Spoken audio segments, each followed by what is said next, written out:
Genesis chapter 43. The famine was severe throughout the region, and when they had consumed all the grain they brought back from Egypt, and were faced with starvation, Jacob said to his sons, "Go back to Egypt and buy us more food." But Judah reminded him, "The governor gave us a stern warning. You will not enter my presence again unless your youngest brother is with you. If you will send Benjamin with us, then we will go back to Egypt and buy more food. But if you refuse to send him, we will not go, because the governor told us, you will not enter my presence again unless your youngest brother is with you." Israel lamented, "Why have you burdened me like this? Why did you tell the man you had another brother? I wouldn't be in this position if you didn't tell him about Benjamin." "The governor thought we were spies and questioned us closely," they replied. "He asked us if our father was still alive and whether we had another brother. We gave honest answers to his questions to prove we were not spies. How could we know that he would say, 'Bring your brother to stand before me'?" Then Judah implored Israel his father, "Send Benjamin with me, and we will depart at once, so that you and our children won't starve to death. I pledge my life to keep him safe. I take full and personal responsibility for his security. If I do not bring him back here safely to you, then I will carry the guilt for it forever. And if we hadn't wasted all this time, we could have been there and back twice by now." Forced by circumstances, their father Israel said to them, "If this is the only way to save our family, then do the following. Take some of the best products from our land as gifts for the governor: balm, honey, spices, and myrrh, some pistachios and almonds. Also, be sure to take double the silver with you, as you must return the silver that was put back into your bags." Perhaps it was a mistake on their part. "Now take Benjamin, and go back and meet with the governor at once.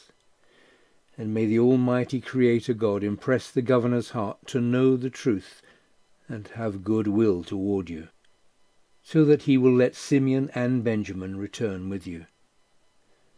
There is nothing more I can do. If I lose my children, then I lose my children."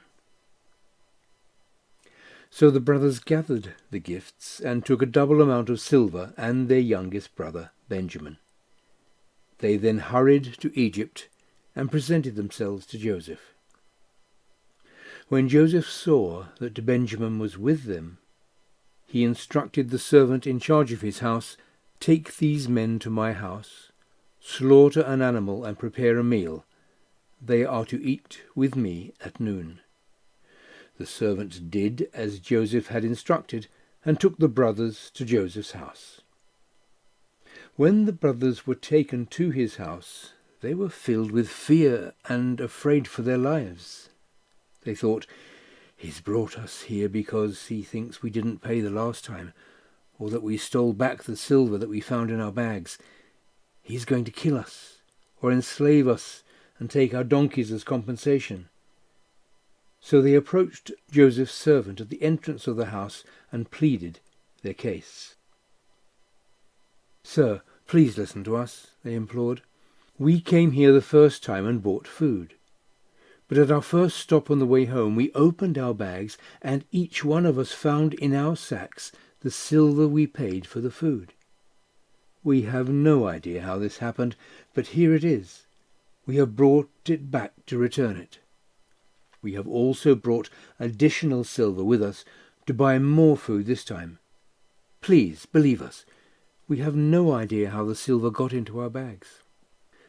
The servant reassured them, "All is well. You don't need to be afraid.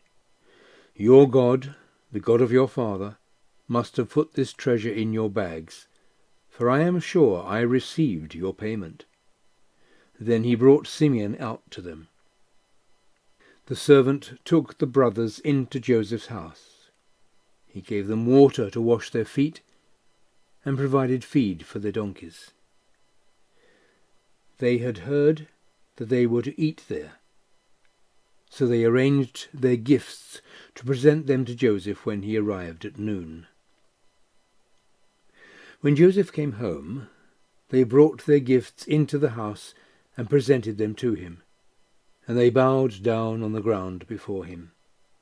He asked if all was well with them, and then asked, "How is your elderly father you told me about? Is he still alive?" They answered, "Your humble servant, our father, is still alive and well." And they bowed again, paying honor to Joseph. When Joseph saw his brother Benjamin, his own mother's son, he asked, "Is this your youngest brother, the one you told me about?" With kindness he said to Benjamin, "May God pour his blessings upon you, my son."